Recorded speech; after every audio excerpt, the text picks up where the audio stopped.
This is the modern vibes on Vibes Radio. Guys, what we usually do, we usually talk to Kenyans who have amazing stories. Yani wasomepitia things, things really not necessarily negative peke yake, hata saa zingine positive, but some of these stories can actually impact your life. And today I'm very happy because I'm honored to have a conversation with a brother who manze hata offer tumekuwa tukibonga nikasema, you know what, usiniambie wewe, let's just talk to what our Kenya wasikie, because if I start telling you kitu wameniambia, you will faint. Yeah, you will faint. Now, this brother is a policeman, a former policeman, if I can put it like that, right? Uko hivyo Embu. Now, he was arrested and charged with robbery, and violence. Yes. But obviously now he's free and wrongfully arrested, by the way. Keyword here is wrongfully arrested. Karibu sana, my brother. Karibu Vibes Radio. Thank you so much. Unaweza songa karibu na microphone.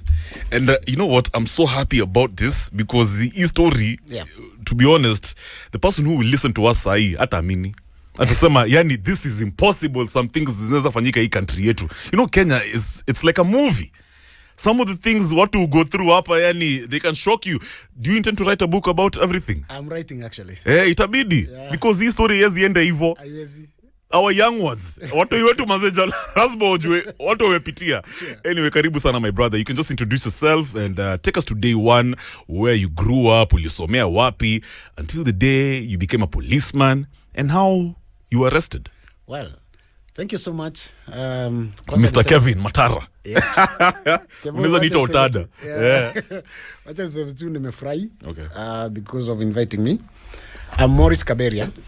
I'm currently working as a legal officer. At Justice Defenders, Kenya. We are based in Westlands. Mm-hmm. We work in prisons, although we are now getting into the community. We are starting a community office very soon near Makadara Court. We are training paralegals, people to defend the defenseless. Now, I was a defenseless person, and today I'm a defender of the defenseless. Nice. It's big story. Yeah. So I was born in 1972. Unaweza mix na Kiswahili pia. Yes. Unajua sisi hii ni roots ni roots radio. Kuna watu huko kwa ground pia wanataka to be part of this story. Sawa, no problem. Nilizaliwa 1972. Yes. Mahali kunaitwa Meru. Tigania. Remote areas of Tigania huko. And when I was born, I grew up in a family ya baba na mama ambao walikuwa walimu. Na nikaenda shule. Nilikuwa na bahati. But then nikiwa shule beleni kabisa nilikuwa nafikiria kuwa father, priest. And then 1982 nikakuja nikaona story ya kupu. Wakati Kenya Moi alikuwa anapiduliwa, so Imanyara alikuwa anawakilisha Gitobi, Imanyara alikuwa anawakilisha wazee. Jeshi wale walikuwa wameshikwa na hiyo kashfa. So I was very impressed. Nikatamani kuwa wakili.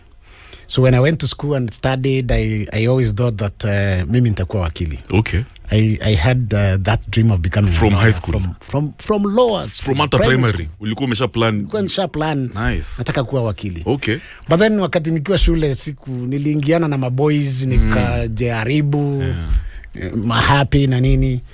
In the long run sikupita vile ningepita niende law school. So the best thing ile ningepata from kutoenda university kufanya law degree was the police. I thought ukienda polisi unajua sheria yote. Kwa sababu sasa hao ndio sheria. Hao ndio walikuwa wanajua ndio sheria. Exactly. You know? So I joined the police force. That was in 1993. Okay.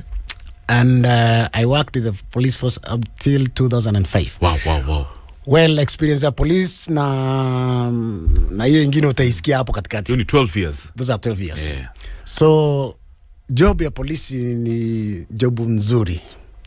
The problem is the way practically it happens. Yeah. Because most of the times you find kuna to misbehavior tunatokea out of the system. Yes. System ndio inafanya. Okay. I remember at a certain time during Moi's time. Yes. He told us that wewe kama sitamuongezea mshahara, kama unataka mshahara tafuta kwa wananchi ndio hawa. What's that? That means enda uongo. Alisema hivyo. Alisema live. Yeah, not even once. Severally.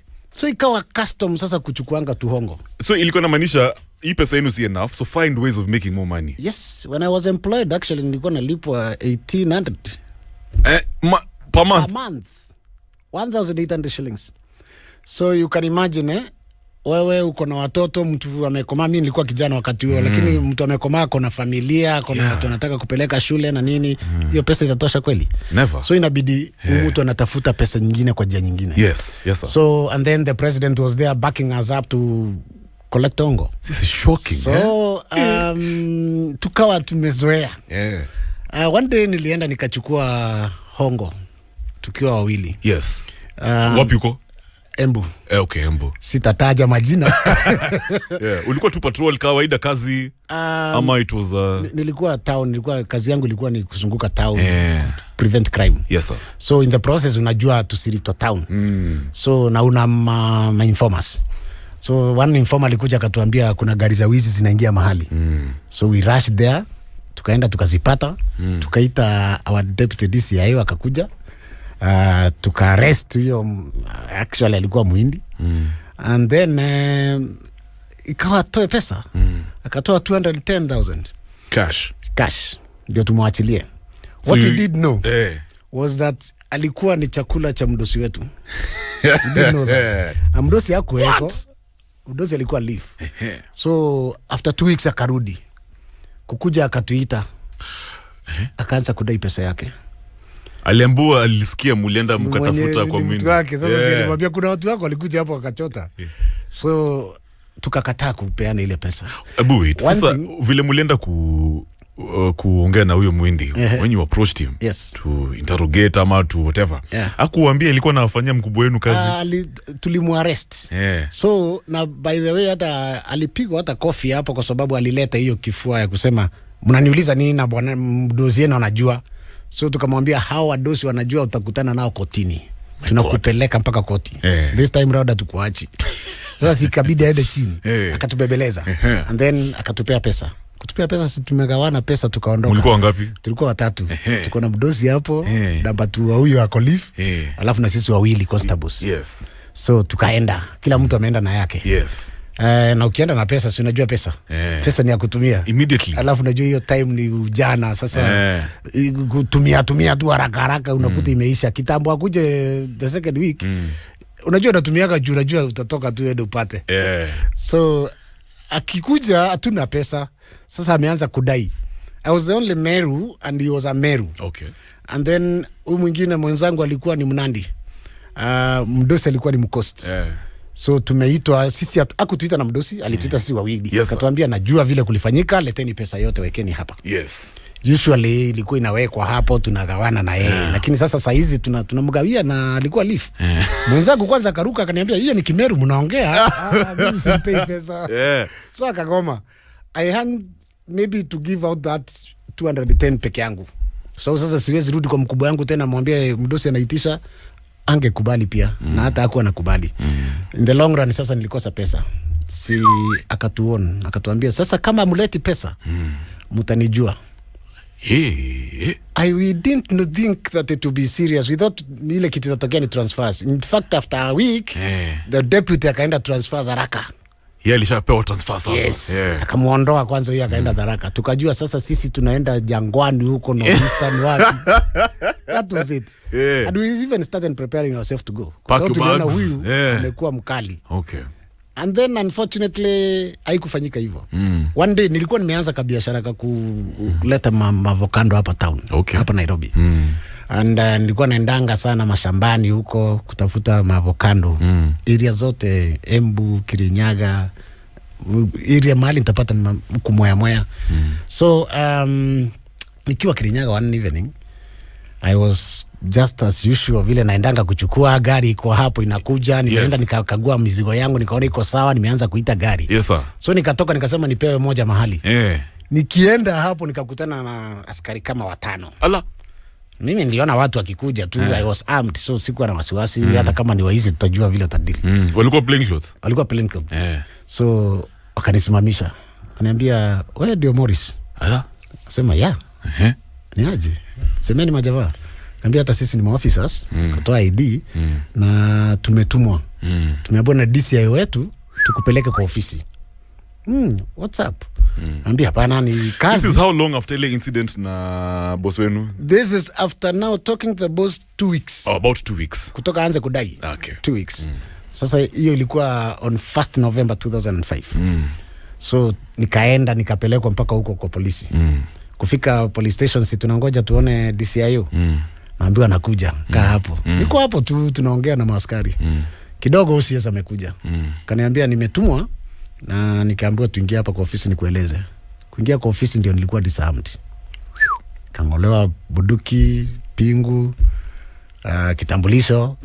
Nikaambiwa sasa amesema utakaa hapa cell mpaka wakati atakuja asubuhi. Ndio mtaonana. Na hukujua ilikuwa reason gani? Sikujua. I didn't know. So you can imagine niko hapo, mimi ni askari, tena nimeanza kuwekwa cell, najaribu kufikiria sasa what's wrong? What could I have done? What could I have done? Nani ameniwekelea kitu hapa? Sasa nikaanza kuuliza kuna kitu kiko kwa obia, kuna kukaa wakakuja OCS akaitisha ombi, akaenda akaandika sasa ile incident ikiwa robbery. Ikiwa robbery ya barabara somewhere in Mwea. I forgot that name. Hapo Mwea ndio ikawa hiyo ndio makosa nashtakiwa nayo. By then I didn't know even my co-accused. Mwenzangu ule tulikuwa naye alishikwa hata mbele yangu. Ako Baricho police station. Mimi nimewekwa Kirugoya. Hakucommunicate naye Hakucommunicate kwa sababu wakati alishikwa alileta funjo. Na akanyang'anywa mpaka simu. Mimi nilikuwa at least na simu. Sasa nidanganya wife namwambia nakam. Aya. So I want you to hold it there, Bwana Morris. Yes. Tukikuja, when we come back, because we have to pay some bills. Nataka sasa tuende to the point where you were charged. Yes. Ukapelekwa ndani. Exactly. Nataka uambie watu how long you were in jail, because this is shocking. That is it. Hiya. Good morning, guys. Remember, it's the Morning Vibes right here on 104.5. We're talking to a former police officer that goes by the name of Morris KABERIA. He was a policeman in Embu who was arrested and charged with the robbery with violence, actually. Yes, but he has a very inspiring story. Wrongfully arrested, by the way. Wrongful, key word is wrongfully arrested. Akalala ndani, and of course he had to get himself out. How he did that? Well, it gets even crazier. Good morning. It's Kev Matara Otada, the beast on the hashtag. Kumbox Kev. Babylon must have forget blast away. Morning Vibes, where you are the MVP. Is Kevin Matara Utada, the beast. We're having an amazing conversation with Morris KABERIA. He was a policeman in Embu who was wrongfully arrested and charged with robbery. He was charged, because of robbery with violence, allegedly, yes. But currently, he's studying, apparently, he studied law while in prison, rather. Akajitetea, and he was set free. But he has a very powerful story. Now, Morris, welcome back. Thank you. Tumefika wapi hapo sasa? Tumefika sasa nimeshikwa. Sasa umeshikwa. Now you're about to go to court. Yes. Umepelekwa court. Yes. Tuendelee hapo sasa. So ndio niende kotini, kabla niende kotini I tried to reach out. Nijue ni nini na happen. But then everybody kept away from me. Sasa nimeanza kubaki peke yangu. That was the time I informed my father. My late father was alive then. And they came with my wife. Lakini hawakuweza kusolve hiyo issue because the DCI ran away, angepatikana. Wow. So I headed after 4 days in police cells. I went to court. Nikawa charged. Sasa pale kotini ndio nakutana na accused. Kwanza namuuliza nini iko hapa? Akaniambia kwanza wewe ndio umeniuza, naambiwa wewe ndio umesema tulikuwa na wewe. Ala. Kaambia wapi tena? Actually we even fought. In court. Hapo kwa cells kabla court ianze tulipigana. But tukatenganishwa and then tukaenda tukachanjiwa robbery with violence, na tukaambiwa vizuri vile inasemekananga tu kawaida ya kwamba if you are found guilty you are going to be sentenced to death. Hey. And then by then there was no bail for robbery, for capital offenses. Kwa hivyo hakuna bodi tungepata, kwa hivyo ni kwenda ndani. Tukapelekwa ndani. You can imagine sasa unarudishwa, unawekwa ndani, unaingia pale mahali kwa wale watu ambao ulikuwa unapeleka ndani. Unakutana wengine hata wanakujua obvious, wengine hata wewe ndio umepeleta. So ile duru ilikuwa hapo peke yake ilinitisha. Sasa after kufika prison and I found life hard, but at least prison officers wakanisaidia, wakajaribu kuniweka mahali ambapo tuko na accused kwa seli moja, tumetenganishwa na hao wengine kidogo. So tukiona ni kubaya tunakimbia kwa seli, tunajifungia, tunakaa hapo. Inakuanga na ubaya huko. Watu wana ubaya. Wana ubaya na sisi. So mtu anaweza hata kukanyanga tu ndio uulize swali alafu mwanze vita. Revenge purposes. Exactly. Kwa sababu wanasema wewe ndio umemleta jela. Okay. So I started my case. Nilianza nikiwa na mawakili wawili kwanza. Nilikuwa na tupesa. Nikangangana na kesi kutoka 2005 mpaka around 2009. Ikakuja ikaisha, lakini ikawa tutarudia kesi tena. Sasa hizo nikaendelea na wakili moja. Ikafika mahali tukawa tunakosana. What the reason why?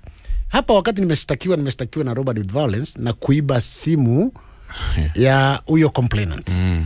Na inasemekana hiyo simu nimepatikana nayo. Na ile simu nilipatikana nayo ni moja, simu yangu ambaye nilikuwa na receipt zake, nilikuwa hata na ile box yake. Vile nilitoa kwa duka. Fortunately enough, kama polisi unajua mara nyingi hatukuwa tunanuanga simu, kwa tunachukuanga tu.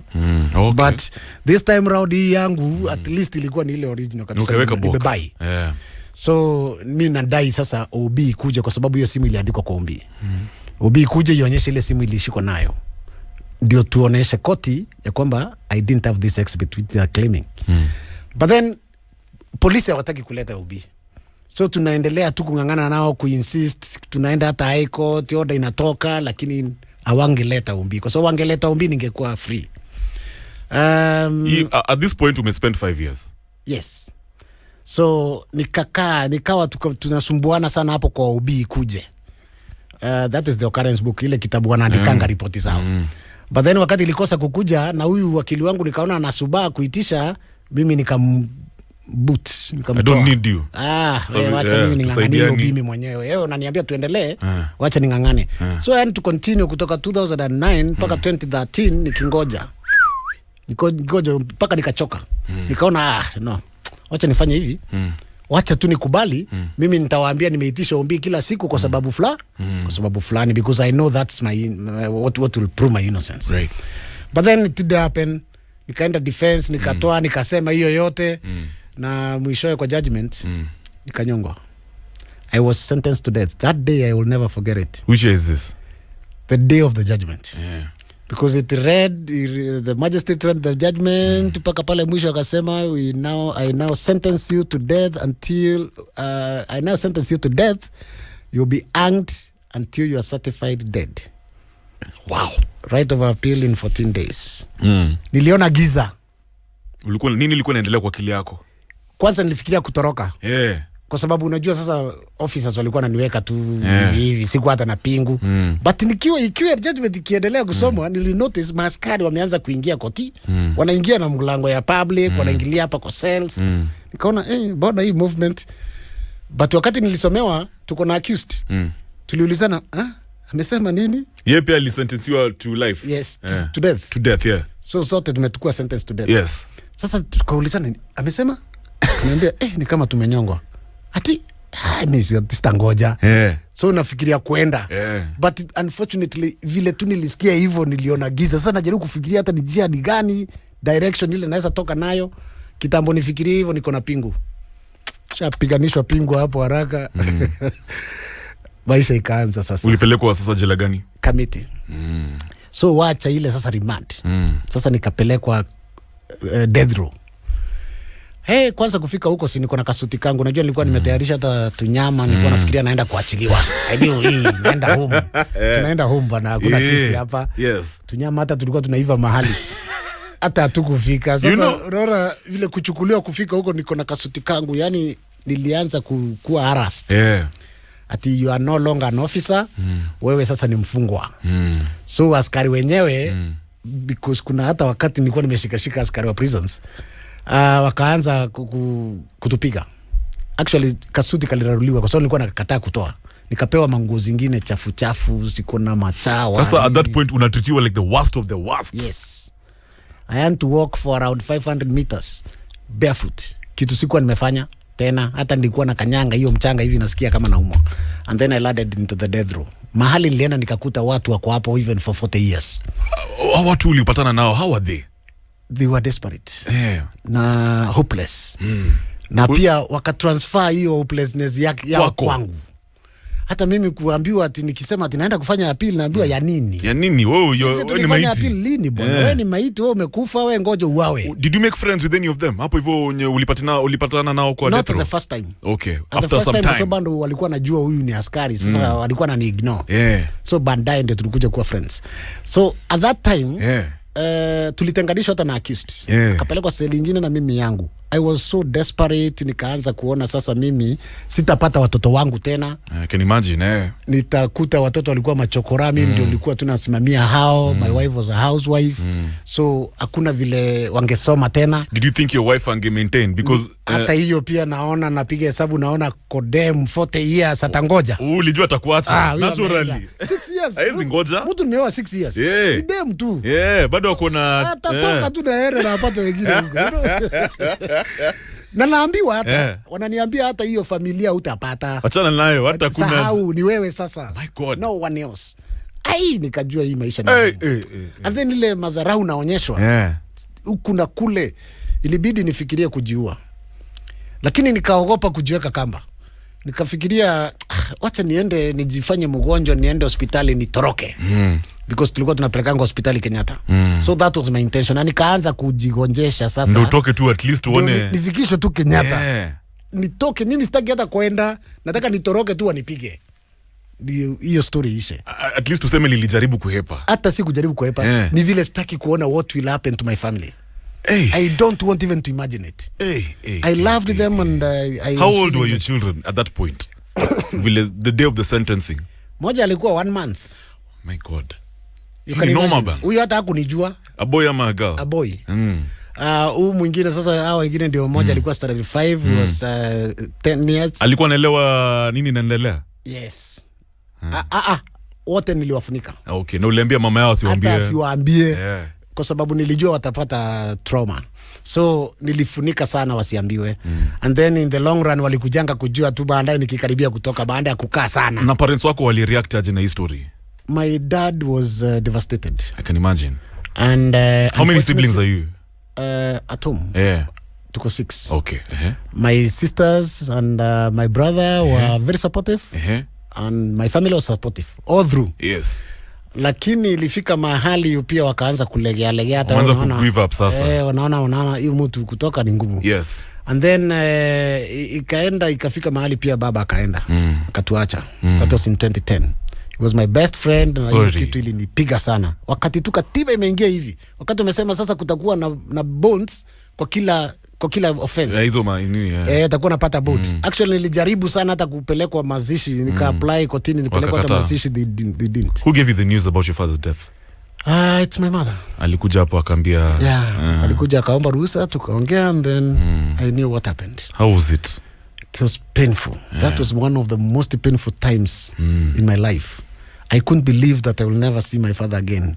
And I had not seen him, kwa sababu alikuwa mgonjwa, I had not seen him for some years. So nilikuwa nasikia kama iwezekani, it's not true, haiwezi kuwa, but it was true. Mpaka nikatumiwa hiyo death notice. Ile death notice ile kwa gazeti? Ile sasa ya kutafuta certificate, death certificate. Okay, yes, kabla ya mazishi. Ndio nitoe kotini niwaonyeshe. At least ndio wakupatia chance ya kwenda. Hiyo ndio ilifanya nika confirm. Alafu saa hizo tu nimeitoa that day, nilipata that morning, nikaitoa hiyo siku na nikanyimwa that same day, nikaambiwa siendi mazishi. I almost died. I felt so bad and I lost hope completely, na nikajua that was one of the inciting things zile zinifanya hata nikubali kutoa defense. Sasa niachana hata na OB. In the long run naona sasa ili cost mpaka nikafungwa. So it was very traumatic. I never even like to remember it. And then after that I went siku appeal.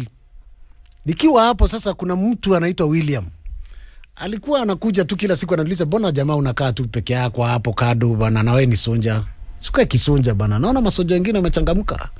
Sasa unajua huko ndani kuna vikundi, kuna watu wa masimu. Kuna watu wa maball, kuna watu wa shule, kuna watu wa tushughuli. Wanafanya tushughuli. So mimi ananiambia twende shule, nikamwambia twende shule kufanya nini? Yeye ndio alikupatia idea sasa. Yes, yeye alianza hiyo idea. Nikamwambia siwezi soma mimi. Nisome na ni watoto wangu wanafaa kusoma. Kwanza hata sijui kama watasoma, wacha kunisumbua. Na nikakataa. For several times. And then one day he came, alikuwa ameanza sasa, yeye alikuwa ni first year. There is a guy called Alexander McLean. He's the founder of Justice Defenders. Beleni ilikuwa inaitwa Africa Prisons Project. So yeye alikuja Kenya, akaongea na sisi hapo death row, akasikia shida zetu na akaanza akatuwekea library. Akatuwekea library ya kusoma. Kidogo akaona tunabidi ya kusoma, akakuja akaintroduce idea ya kufanya law while in prison. So you diploma in law. Yeah, so you registered, ukapata admission, ukaanza kustudy law. Sasa huyu jamaa aliniachianga kitabu, nikasoma ile kitabu, nikakuta mahali naongea mambo ya disclosure of evidence. Ile vile nilinyimwa kotini ushahidi wa simu na ikanifunga. Nikapata answer yake hapo kwa hiyo kitabu. My God. I've never left those books again. The certification is from which institution? University of London. Wow. So we were doing the course in we first started with the diploma. So I did my diploma from 2015 to 2017. That's powerful. And then kutoka hapo sasa qualify sasa kufanya degree. Nikafanya degree yangu mpaka 2019. So fast forward, talk about because I see we don't have time. Ukaanza kujidefend. Sasa you need a lawyer, you became your own lawyer. Hiyo elimu nilipewa na Justice Defenders. Hiyo ndio ilinisaidia. Nikaenda kotini na nikakutana na prosecutor anajaribu kukataa. Anasema niendelee tu kukufa. Endelee tu kunyongwa. But then nilikuwa nimepata to ground sasa na to sheria na nikajua how to go about it. I made my arguments in court. Mimi mwenyewe ndio nilijitetea kwa appeal and then I was found innocent. Na nikaachiliwa. After that how is long? another day. After how many years? 13 years. 13 years. That is now on actually nilifanya appeal yangu on 20th August. I mean 20th September. Na judge akawa impressed na hiyo presentation yangu. Okay. Akiwa napea wengine 4 months kuja judgment, mimi alinipea 1 day. What? From 20th kuja 22nd. That's a miracle. Nikaenda 22nd nikifikiria huyu mtu anataka kunitupa sasa. Awe hii haraka hii. Mbona na wengine bwana wanaweka huko bali. Nikwenda bwana aliniambia ati you are free, mimi nikakataa kusikia. Nikamuuliza what do you mean? Akaambia I'm saying you are free unless uko na kesi nyingine. You're free to go. You are free to go home. Nikamwambia home. Yes. I cried. You were tearing. I cried tears. Nilikuwa naendelea kwa akili yako. Yani nilikuwa naangalia na uliza because I had never imagined going home. Nilikuwa nimeona wengi hata nimesaidia watu huko nikiwa bado nasoma sheria waende kotini wanarudi. Wanaenda wanarudi. Wale wanaachiliwa ni kidogo sana. Sasa nilikuwa naona chances zangu za kuachiliwa ni kama 10%. So I didn't even expect kwenda nyumbani. I would like to, lakini nilikuwa naona ni ngumu. Kulingana na vile nilisikia hata prosecutor akiargue, nilikuwa naona hii kitu inaweza kuwa ngumu, jaji anaweza sikiza kama wale wengine tu vile walifanya. Haya. How did you communicate this to your family? Walikuwa hapo kwa courtroom? Sasa wakati wa kwenda appeal, because during sentencing it affected them so much, sikutaka kuwaambia hata nimeenda appeal. Before niende appeal file ilipotea. File ilikuwa imepotea kwa muda. Sasa ilitokea tu ikakuja. Na sikuwaambia nimepata file, nikapata na nikaenda kotini na nikafanya kesi, sikuwaambia even that day. Sikuwaambia. Wale watu niliambia ni hao walikuwa wananisomesha, sasa wale walikuwa wananisponsor, Justice Defenders. Ndio niliambia. Wao ndio walikuwa ile family ilinipokea nikitoka jela. So hiyo siku ya kutoka jela, sikutoka that day, nilitoka the following day. Walinisimamisha wakasema hapana usiachiliwe, kwanza tukukujie. You've been one of our students. You are paralegal, so we love you, we want to take you home. What was the first thing ulifanya ukifika home? Sasa kutoka kwanza, first thing nilipigia my sis hapa Nairobi. So Caesar akafurahi, kwanza akakosa kuamini. What are you saying? Nikamwambia niko Westlands. Westlands? Kwani Westlands kuna jela? Uliapa ama what? Niko free, ama free man. How? Niliachiliwa jana. What? Akaanza simu zikaanza. What about ule your colleague mwenye pia alishikwa wrongfully accused? Ule alikufa. What? Sometimes in 2008 kulitokea cholera. Jela. Ikamuaffect. Akatuacha. So nilikuwa peke yangu. And then so kutoka ile kitu nilifanya ya kwanza, well I had to sleep here in Nairobi, but at 4 a.m. the morning niliamuka nikikimbia nyumbani. And this was another surprise. When I arrived home, I found my younger son. And huyo niliacha akiwa na mwezi moja. Huyu mwingine alikuwa sasa ashafika form 4. Ako shule. Form 4.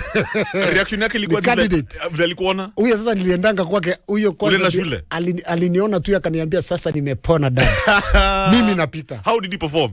Very well. Nice, because of your presence. Yes. That is the presence of a father. Exactly. What? Tells that kuwa ati ako na dad. Na vile ameishi kuambiwa hakuna dad yako ni mwizi, dad yako ni nani, sijui nini, ni mjela.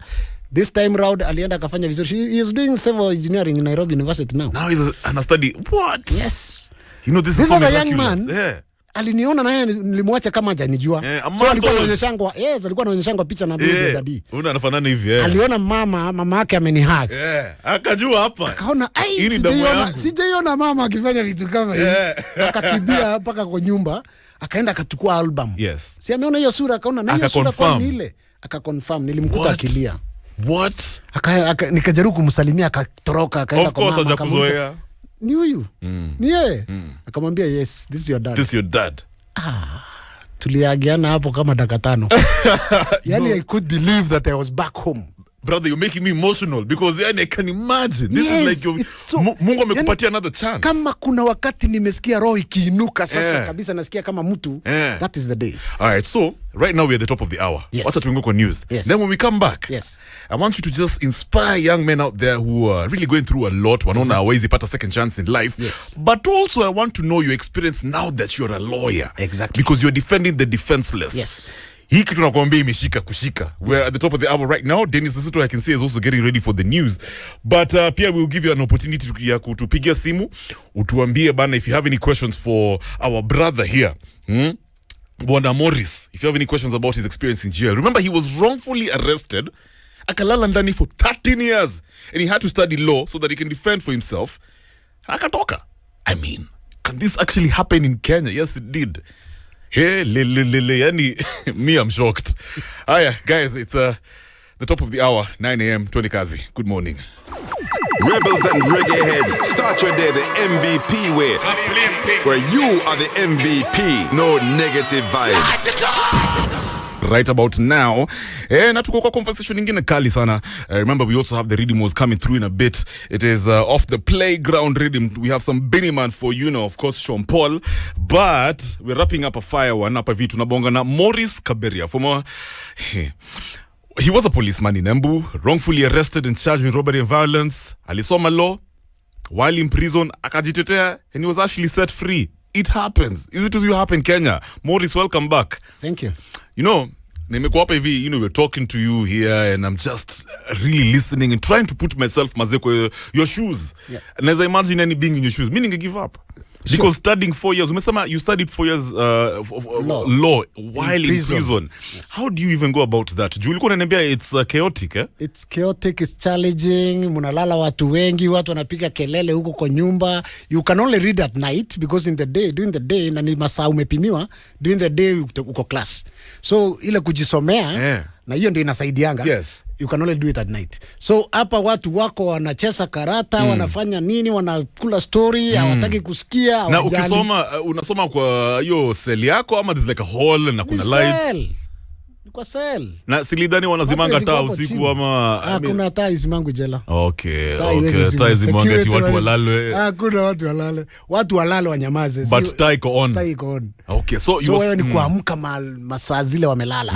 Ndio unasoma sasa, kutoka hapo unasoma mpaka unaona wameanza kuamka, ndio unaachana vitabu, unajiprepare, unaenda class. Okay. It was really difficult. Si kama hii tunasomanga hapa kuna services za internet na nini, hatukuwa na hizo vitu. Now, is it true that because I've seen in even hata kwa movies, I've had conversations with a friend of mine who alikuwa ndani, and he was telling me, unajua Kevin, when you in jail, you have free time, unaweza focus and you can actually study a course. Now, is it true that you become smarter in jail simply because you can have free time, unaweza focus, usome, you can be a lawyer, you can even be maybe a architect? My friend William says in prison we have brains which can move mountains. What? It's true. Wow, si naonanga mnatumiwa message hapa watu wanatetemeka. You could imagine mtu wako prison angeweza kufanya kitu kama hiyo? Never. You know, such brains. It's only that they are being misused. If they are used properly, ni brains ambazo hata nchi inaweza faidika nazo sana. My goodness. It's not about time. It's about focus. You don't have time in prison, but you can be focused in prison. Wewe focus uende kwa simu kuiba, sawa, hiyo ndio je yako. But mimi nilifocus na masomo. Exactly. So my focus, because hakuna kitu kingine, I'm waiting to die. So ile kitu naweza fanya ni hii tu. Wacha nijifanyie hii nione kama itanitoa. It's the only thing you're left with sasa. I was motivated vibaya sana. Can you imagine? Kwa sababu unajua hii kasheria nikasoma mzuri. Mimi nasimama hiyo koti hiyo na naenda home. Ambapo ungesoma ungebaki ndani. Ningebaki ndani. You'd be no more by now probably. I couldn't have been able to do that. What? I dedicate my freedom to justice defenders. I'm telling you. It's an organization which did marvelous in my life. They got me from the rubbish bin. Says I'm sitting with people I couldn't imagine. Important people. Chief Justice. They're taking you seriously. Pamoja na anasikiza. So now you're a lawyer, of course. Yeah. Fast forward, you're out of jail. You're here adding value to the society. Yes. What exactly do you do with your experience as a lawyer? With your profession? How do you help people? Because I know you're giving back to society. Yes. Well, I'm a lawyer. I've not been confirmed an advocate yet. Okay. I'm pursuing my Kenya School of Law diploma to become an advocate. Okay. But I started practicing law way back when I was in prison. Ndio. Tulianza na ile kesi unasikianga Muratetu. Ile ilifanya death sentence kuwa mandatory death sentence kuwa unconstitutional. Yes. So from there wakati nilitoka, the first thing I did, I knew there were some people walikuwa ndani wamepewa hiyo resentence. But then kuna period ambayo haikuwa considered kwa sentences zao. Yes. Kwa sababu sheria ya mbeleni ilikuwa inasema mtu wa capital offense asiangaliliwa, kuna kitu inaitangwa remission. Yaani unapunguziwa miezi 3 kwa mwaka. So asipunguziwe hiyo miezi na mtu amekaa miaka 40 amefungwa pengine 30 years na hajapunguziwa. Yes, anafaa kupunguziwa. So I took that matter to court. Yes. Na tukashinda hiyo kesi. Amazing. I argued it myself. Yes. Nikiwa tu bado sijapata degree yangu na nika-argue na nikashinda hiyo kesi. We've done several other cases. Our paralegals in prison are doing other cases. Some cases, very powerful cases like mentor. Kuna kesi ya wenda wazimu hao wanaendanga wanatupwa tu ndani anaishi yuko hata akipona hawezi angaliwa, wanangoja president ile siku atasema president atakukumbuka saa ngapi kwa mtu kama huyo uko jela. Na niko sure pia kuna wenye wako wrongfully accused wako a big number, wengi sana. I'm telling you around 65% are wrongfully accused in prison. Yes, from real statistics. What? I'm speaking from point of knowledge. So hao watu ndo sasa you give them your services. Those are the defenseless people. Yes. Na ni watu hawezi jitetea kotini, hawezi ajiri wakili, hawana pesa. So how do defenseless communities about tunatetea? And we are coming back now even to the community. We are growing. Tuko Uganda, tuko Gambia, tuko UK, tuko US. Sasa tuna grow. Tunaingia sasa community, tunaanza ofisi ya community hapa Makandara. Amazing. You are welcome. Amazing. Mtu yote atakuwa na kesi hata hapa raia, anakuja tu huko. Tunamsaidia free of charge. So we'll be telling you, my guys, MVPs, tunaambia vile you can actually access Bwana Morris. Yes. I'm sure utawacha hapo contacts of the organization nini. Because niko sure kuna watu pia wako na mafamilia zao huko jela. Exactly. Wrongfully arrested, they're defenseless. I can assure them that if they get that, we need to have justice in Kenya. And tupatia watu justice. Wewe ndio utakuja utuambie kuna mtu wako anaumia na kulikuwa hivi na hivi na hii. We shall investigate that case and we shall take it to court and we shall manage to bring that person back to you. Rejoin kwa family. We have very, very, very powerful stories in our website. So you can visit our website and you can be able to see all those stories. Fantastic. So guys, nawapatia chance ya kutupigia simu on 0719012700. If you have any questions for Bwana Morris, a former police officer to prison lawyer, wrongfully accused initially, but right now he's actually helping the defenseless. So nipigie simu 0719012700 if you have any questions or comments you want to tell Bwana Morris Kaberia. Of course, it's 0719012700. Have a reggae morning on Vibes Radio. Hello, good morning.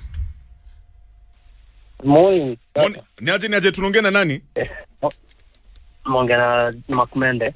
Makmende, unapiga kutoka wapi leo bro? Napiga kutoka Pangani. Smart sana. Uko na swali gani hapa hivi ya our brother Morris Kaberia? Kilo papa? Anakusikiza. How can we curb this kind of a situation in Kenya so that our people cannot suffer the same thing? Ebu uliza tena? how can we help that kind of an issue can never happen to also other people who are in the system at the moment? Asante sana. Thank you so much for your question. Hello, good morning. Yo, Kev, Kimikat hapa hivi. Kimikat, ingia hapo hivyo kwa question. Do you have any questions? Yeah, nina question. Okay. Mr. anaitwa Mr. nani? Anaitwa Mr. Morris Kaberia. Oh, Mr. Morris, good morning. Morning. Okay, mimi nataka tu kuuliza, like, is it a notion ama mentality like polisi wote wanakuwa corrupt ama? Yeah, asante sana. Yeah? Yeah. Okay, poa sana. And finally, we have good morning. Hello. Rotich. Hello, good morning. Morning to you. Yes, vipi? Fiti sana, unatupigia kutoka wapi leo? I'm in Eldoret. Smart sana. Ask our brother a question, Bwana Morris. So, Morris. Yes. Kuna huyu mtu mwenye alikufunga. Have you ever communicated with him ama alishangaa umetoka nje? That's a good question. That is a very powerful question. Another one?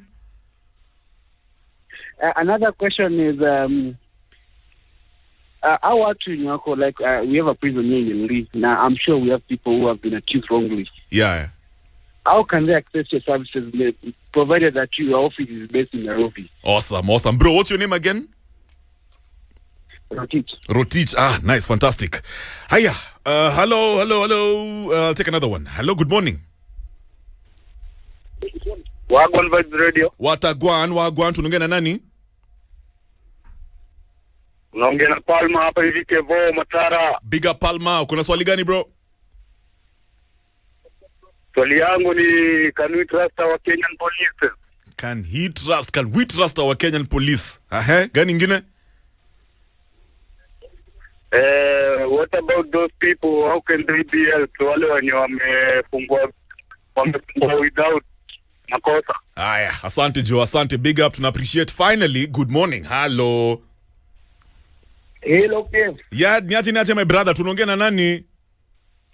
Niko fresh. Hapa ni Mwangi wa MD. Big up Mwangi. Tupe hiyo swali. Tupatie. Yeah. Sana uliza aje, nimesikia huyo guest wa leo amesema alianza kusoma law akianzia diploma. So nilikuwa nataka kumuuliza aje. Yes sir. Ile minimum qualification ya kusomea law ni gani? Minimum qualification ya kusomea law. Like for him alianza na diploma. Unaweza anza na sata ama inaendanga aje? Asante sana my brother, big up. Leo tuko na calls kutoka Eldoret. Hello, good morning. Hello. Niaje tunaongea na nani? Clearly we're done with those calls. So Morris, uko na kazi hapa kwako. Yes. But I'm sure these are familiar questions to you. Very familiar. I hope you have them. Tuanze na the general one hapa hivi watu wanasema how can people access these services because kuna apparently you can imagine kuna wrongfully accused wako wengi sai ndani. Yeah. How can they access you? Well, we are based at Westlands. Karuna Close ama pia unaweza sema 22 School Lane. Ukikuja hapa kwa ofisi utapata services. We are going to Makandara, just next to Makandara Law Court. Hapo KCMB. Yes. Hapo KCMB. Yes. Utatupata hapo from 4th July. So we can help you. These are free services. These are free services. Utalipa kitu yote. Utalipa fare tu kuja. Nice. So my guys, umesikia bana. Pia kuna namba ya simu I can give them? Yes. Niko na hapa hivi Okada, I'll be putting it out there. And then also nimeona wanaweza wapata on the website.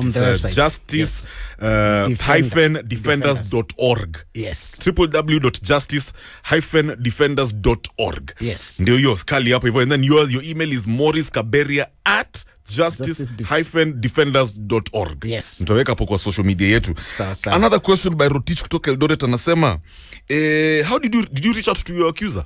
Anajua uko free? One thing, wakati nilitoka jela tu hivi I felt that I had to leave bitterness behind me. Yes. Because if I could have carried that bitterness, ningekuwa tu prison. So I forgave everything and started afresh. Well, alijua nimetoka. he has been trying to reach out. But for what reason? Why is he reaching out? I don't know, maybe he wants to apologize or something. Okay. Unaweza msamea? Lakini saizi bado ni mkubwa wa polisi. Sasa mimi sitaki tuongee akiwa kwa polisi. Mimi na polisi tulimalizana. Hiyo connection hutaki at all. Hata kidogo. Atoke kwanza. Ndio muongee. Aanze shughuli zingine kama mimi. I forgive him. I forgive him kitambo. Okay. Na nikatoka hapo. Hata sinanga kitu, hata feeling. All right. I love him, I pray for him, and I also encourage Kenyans to be forgiving. Let us be forgiving. Kwa sababu wakati unaposamehe, huwa roho yako inafunguka na unakuwa na amani. And that peace is very essential for us. We have very many mental issues hapa Kenya kwa sababu ya kubeba mambo, unaweka mango kwa roho sinajaa. Now, if you forgive, and I encourage people waelewe ya kwamba wakati wote kusamehe si kusema na mdomo. Yes. Ni kuweka kwa roho na kuamini ya kwamba nimemsamehe, sitaki kujua. Usahau. Never revenge. Usiwahi revenge. Achia Mungu mambo yote. Hata kama mtu alikukosea hata. Sasa mtu amenitoa kazini, amenitoa kwa familia, ameniweka jela 13 years. Ni nini siwezi namsamehe kwa nini? Haya, another question. Minimum qualifications are low. Juu wanasema you said you started the diploma. Yes. And so I mean, how do you go about it? Mtu anauliza, how do I even start studying law if let's say you have somebody who's in jail? Well, you can join Kenya School of Law, ufanye diploma. In law you can join universities ambapo mahali wanafunza university wanafunza law. Requirements are still the same for even people who are in prison. Requirements zote ni the same. Hakuna ati leniency ama hakuna favor ile ni huo umepita kuwa university students ndio usome law. That's the requirement. But you can still bridge, ni vile na take long. Unaona kama mimi sasa nilitoka nimaliza degree, I had to go and bridge again Riara University ndio niingie KSL. Okay. So hizo mabridgement hizo diploma ku bridge, diploma certificate nyingine una bridge. But it's a long process, but what you should do, people should concentrate on classes. Wale wanauliza wasome vizuri, wapate qualification ya kwenda university, then choose the law degree. And there you become a law. And in any case, Kenyans should know law is not about lawyers or police or government. It's about all of us. Ukienda kwa duka kununua kitu, unakuanga unafanya law, contract law. Wow. Ukiwa unatembea kwa barabara uko na environmental law kuuliza. Law iko kila mahali. So Bwana Morris, as we wrap it up, I want you to advise our MVPs, the most valuable people, morning vibes people. Yes, one gone. When you wame give up, when you work on a family who are wrongfully accused, people who think they don't have a second chance in life, take it away. Just give them something. May I tell you one thing, and this is a powerful thing to know. Never give up. In any circumstances, never give up. Unaweza kuwa mgonjwa uko kwa hospitali, unasikia kama unaenda kuenda, usiku give up. Unaweza kuwa umeshikwa uko njela kama mimi vile nilikuwa, never give up. Kwa sababu unapokataa ku give up, you keep fighting. People have lost jobs. Yes, unaweza poteza kazi, unaona kama that's the end of you. But I'm telling you one thing, God always has a way. Na Mungu huwa anatayarisha wewe kama dhahabu. Dhahabu haiwezi kuwa dhahabu bila kupitia kwa moto. Mungu anakupitishia kwa moto ndio uwe dhahabu. Dhahabu yake. Ukiangalia hata kwa Biblia you get many stories like this, watu walianza vibaya wakapita mahali mbaya alafu wakakuja wakaponea. So even you, hata kama uko kwa shida gani, I encourage you ujue ya kwamba you have a bright future ahead of you and God has a good plan for you, so never give up. Wakati una give up ndio unaachilia Mungu. Hapo ndio una attract the devil. Una attract the devil, sasa unaendelea kuzindiliwa tu, kuingizwa tu chini. But wakati utasema no, I'm not giving up, I'm fighting, fight at whatever the smallest way you can be able to fight. I was in prison and I fought by kusoma tu peke yake. Yani kukaa chini tu na kusoma peke yake has opened my life, and you can also be able to do this. Look at what you can be able to do. Kitu kidogo tu, fanya hiyo. Usiangalie yale yamepita. Mahali umetoka, hata kama ulikuwa mtu mkubwa kwa ofisi mahali na umefutwa kazi ama kazi imeisha, usione kama ndio mwisho. Then lastly, education is the key. It is the most powerful weapon we can be able to use to change the world. My hero Nelson Mandela once said, do not judge me by my successes. Judge me by how many times I fell down and got back up again. Wow. The brave man is not he who does not feel afraid, but he who conquers that fear. These fears, so musiogope. conquer the fear. Conquer the fear. When you conquer the fear, you can be able to move. But if you agree fear ikusuppress, then It's you over. are done. It's And over. the young people, tafadhalini, tuache hii mambo ya starehe mingi mingi mpaka Too much tunasahau. pleasure. Yes, too much pleasure mpaka unasahau about life tomorrow. True. There is a life tomorrow. You don't cost yourself. Usijifanye ukuje usome kama mimi at 50s. Soma mapema. When you have the opportunity. When you have the opportunity. You'll have a longer life to enjoy. So usienjoy life siku mbili alafu uanze kuteseka for a longer period. All right. Maurice, thank you so much. Thank you. Maze, it's been an honor. I'm lucky to have you here. Mimi personally hata kama unaongea na watu huko nje, you also talking to me. Yeah. You know, kila siku bana, we have amazing Kenyans here telling us amazing stories.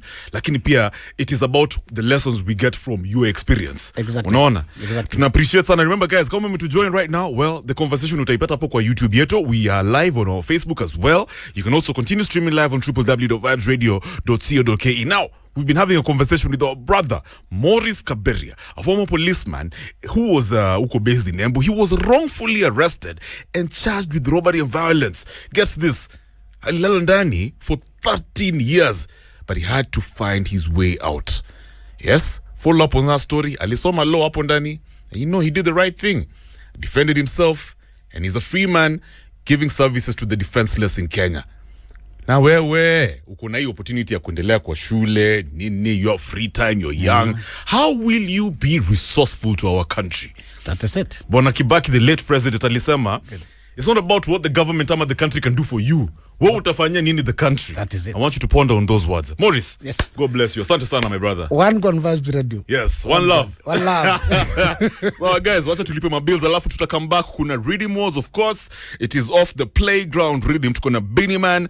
He's going to be versing Sean Paul. Alafu pia tuko na Fire Mix courtesy of ZJ Generali. So we're still jam-packed. Sit back and relax. It's 9:31. Twende kazi. Good morning. This is the Modern Vibes on Vibes Radio.